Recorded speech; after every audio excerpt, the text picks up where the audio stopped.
একটা রাস্তা করার জন্য এত সুন্দর সংবর্ধনা দেওয়া হয়।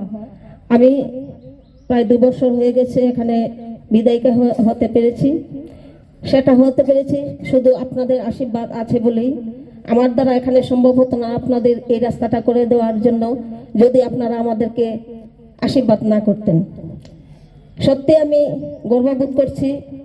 আমার সঙ্গে সঙ্গে আমার প্রয়াত বড় ভাই দিলীপ সরকারের নামও এখানে উঠে এসছে, কারণ 32 বছর পূর্বে এখানে একটা রাস্তা করা হয়েছিল। আমি এখানে 2 বার এসেছি। এখানে এসে দেখতে পেয়েছি রাস্তার যে অবস্থা। তখন স্বপন বণিক আরো অন্যান্যরা আমাকে বলেছে রাস্তাটা করার জন্য।